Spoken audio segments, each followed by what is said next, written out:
سکتی ہے. بچہ ویسے یہاں پر عام طور پر کمپیریٹیولی سب کانٹیننٹ کے اعتبار سے دیکھا جائے تو سچ بولنے کا زیادہ عادی ہوتا ہے.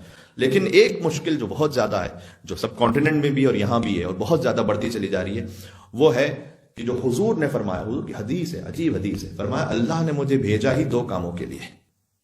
حضور نے فرمایا میں مبعوث ہوا ہوں، ایک بتوں کا خاتمہ کروں، دوسرا آلات موسیقی کا خاتمہ کروں. یعنی آپ تصور فرمائیے کہ حضور نے آلات موسیقی کو کس مقام پہ رکھا ہے، کہ اس کی جو قباحت ہے، اس کی نجاست ہے، وہ کتنی ہے. It is as good as کہ اگر کسی کے گھر میں بت رکھے ہو، نعوذ باللہ من ذالک. کیا ہم تصور بھی کر سکتے ہیں کہ کسی مومن کے گھر میں خدا نخواستہ بت ہوں گے؟ کوئی نہیں تصور کر سکتا. لیکن کیا آلات موسیقی ہوں گے؟ شاید ہوں. اور کیا میوزک بجایا جا رہا ہوگا؟ بہت امکان ہے کہ ہو. اسے احساس ہی نہیں کہ جو میں کام کر رہا ہوں یہ حضور نے بت پرستی کے برابر قرار دیا ہے.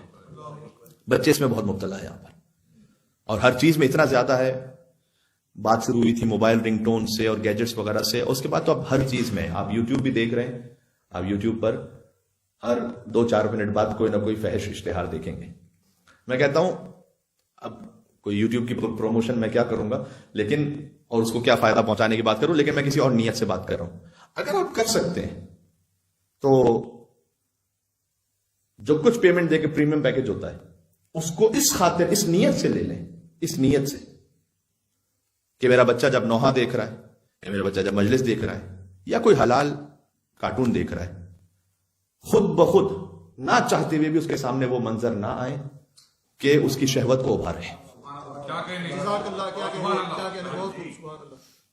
پہلے یہ تھا کہ اتنا زیادہ ایڈورٹائزمنٹس کا نہیں تھا سلسلہ، اب گزشتہ 2-3 سال میں بہت زیادہ بڑھ گیا ہے. تو آپ کوشش کیجئے ان چیزوں میں پیسہ خرچ کریں تاکہ آپ کی نگاہ بھی بے اختیار کسی ایسی شے پہ نہ پڑے.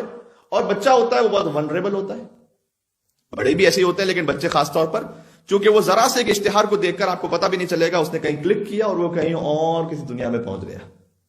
اور آپ بھی سمجھ رہے ہوں گے کہ وہ کیا کوئی اچھی چیز دیکھ رہا ہے، جبکہ شاید یہ will end up some thing جو بہت بری ہوگی. تو آپ اس میں اہتمام کریں. بات واضح ہو رہی؟ اس لیے میں کہہ رہا ہوں کہ حضور نے یہ کہا تھا کہ میں بھیجا گیا ہوں بت پرستی کے خاتمے کے لیے اور میوزک کے خاتمے کے لیے. بہت بڑی بات ہے یہ، کیونکہ جو میوزک ہے نا وہ آپ کو it can lead you to hypocrisy. حدیث میں آیا ہے کہ جتنا زیادہ انسان میوزک سنتا رہتا ہے اس کے دل میں منافقت بہت بڑھتی ہے. اور منافقت بڑھتی ہے کیا مطلب؟ یعنی وہ دنیا کو کچھ اچھا دکھاتا ہے، اندر کچھ اور ہوتا ہے. یہ جو ہم کہتے ہیں نا بچوں میں ڈبل فیسز ہیں، دوہری زندگی گزار رہے ہیں. امام بارگاہ میں ہوتے ہیں کچھ اور ہوتے ہیں، اپنے فرینڈ سرکل میں کچھ اور ہوتے ہیں. بڑے بھی بہت ایسے ہوتے ہیں. یہ کیوں ہے؟ اس لیے کہ میوزک بہت زیادہ ہے.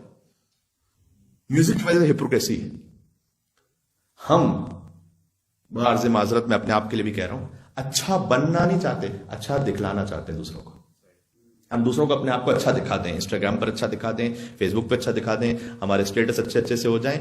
اور یوزولی تو جو آج کل یوتھ ہیں وہ بڑے ہوشیار ہیں، انہوں نے 2 طرح کے اکاؤنٹ بنائے ہوتے ہیں، ایک جن میں والدین ہوتے ہیں، ایک جن میں ان کے فرینڈز ہوتے ہیں. والدین کو بیچارے کو پتہ بھی نہیں ہوتا، وہ سمجھتے ہیں کہ ہمارا بچہ تو بڑی اچھی آیات قرآنی حدیث شیئر کر رہا ہے، پیچھے کیا کر رہا ہے کچھ نہیں پتا. تو اس طرح سے یہ کیوں ہے؟ یہ ڈبل فیس کیوں ہے؟ یہ ہپوکریسی کیوں ہے؟ یہ ہپوکریسی اس لیے ہے کہ میوزک بہت زیادہ ہے. آپ مانے نہ مانے، اس لیے کہ حضور نے فرمایا ہے کہ جو میوزک کی طرف زیادہ جائے گا، زیادہ کا لفظ تو میں خود کہہ رہا ہوں ان کا، کہ میوزک جو ہے وہ دل کے اندر نفاق کو ایسے اگاتا ہے جیسے کوئی سرسبز زمین پر بارش برس جائے تو اس سے جو جھاڑیاں اگتی ہیں. اتنا ریپڈلی اتنی منافقت بڑھتی ہے دل میں. آپ کیا کرنا چاہتے ہیں؟